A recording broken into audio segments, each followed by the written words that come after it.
inilah buat masalah trauma. Terus di akhir tahun kita menyelenggarakan pilkada. Oke, satu orang ya. Begitu Silakan. masyarakat.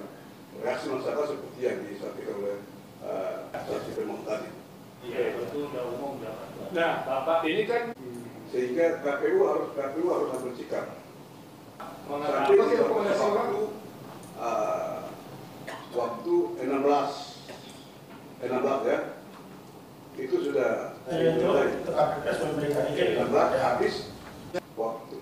Memang sempat sirekap tapi tidak sempat diplenokan karena waktu sudah habis. Jelaskan Bawaslu.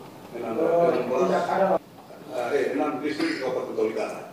Tapi untuk suara provinsi masuk Masih pasangan calon pada TPS yang karena memang kami Pak Erus ya? 4 calon, semua kami anak daerah. Oke, itu Bupati Pak ya? Yang untuk Bupati. Itu Bupati. Kompetisi selesai tadi. Iya, sudah selesai. Tapi Nanti kamu pelantikan ke Bupati. Iya, tanggal 20 ya? Iya.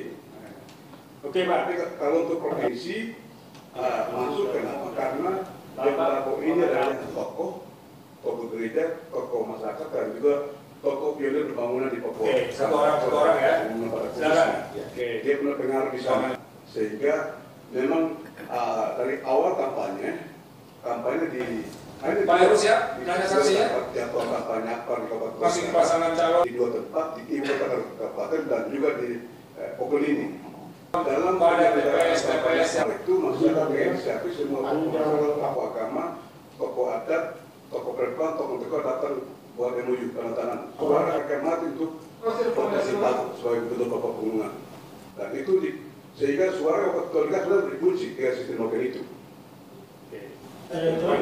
Yang sistem nasional itu pun suaranya nol. Hal-hal yang lain seperti penyelenggaraan pengungsi dan lain-lain selanjutnya Masih pasangan calon pada TPS yang sebenarnya harus ada laporan berjenjang dari distrik ke kabupaten ke provinsi supaya ini Pak Erus ya, nanya saksinya. Tapi kalau saya ikuti tahapan itu dimulai dari pleno tingkat provinsi baru mulai ada pengaduan seperti itu. Oke, satu orang ya, cukup Pak.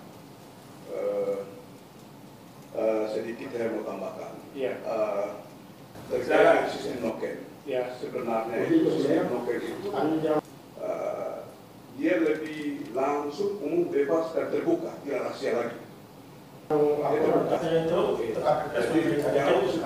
Itu sudah ada wacana bergulir di sana. Baik di tempat acara, baik di Monai atau di gereja sudah diskusikan. Siapa kita pilih ya? Gubernur siapa? Bupati siapa? Sudah ada wacana bergulir di sana. Ada wacana bergulir tapi mengurucut pada tentu satu opini. Jelaskan bahwa itulah tokoh-tokoh yang itu tidak akan bersikap. Siapa yang harus kita berikan suara seperti itu. Jadi sistem lokal sebenarnya lebih terbuka. Oke, satu orang ya. Masyarakat kaum komunal yang ada di tanah Papua. Dan ini adalah masih relevan dengan sila keempat kerakyatan yang dipimpin oleh hikmat kebijaksanaan dalam permusyawaratan keadilan. Dan sila ini masih ada hanya tanah Papua. Dan sementara di Nusantara lain ini sudah tidak lagi relevan dengan sila keempat ini, tapi sudah condong kepada budaya untuk modern, budaya individual, sangat dijunjung tinggi di mana-mana. Sementara di tanah Papua, provinsi masih tetap ada komunal, yaitu sistem dia lebih terbuka. Jadi orang bisa saksikan bahwa siapa suara banyak, siapa suara sedikit, siapa suara nol. Disaksikan oleh semua masyarakat di sana. Masih pasangan calon. Tapi kalau ras ya tidak tahu itu suara siapa ada di situ. Maka penyelenggara bisa otak-atik. Yang ada pada TPS yang Pak Erus ya, nanya saksi. Jadi hemat kami sistem noken masih ada relevan dengan sila keempat.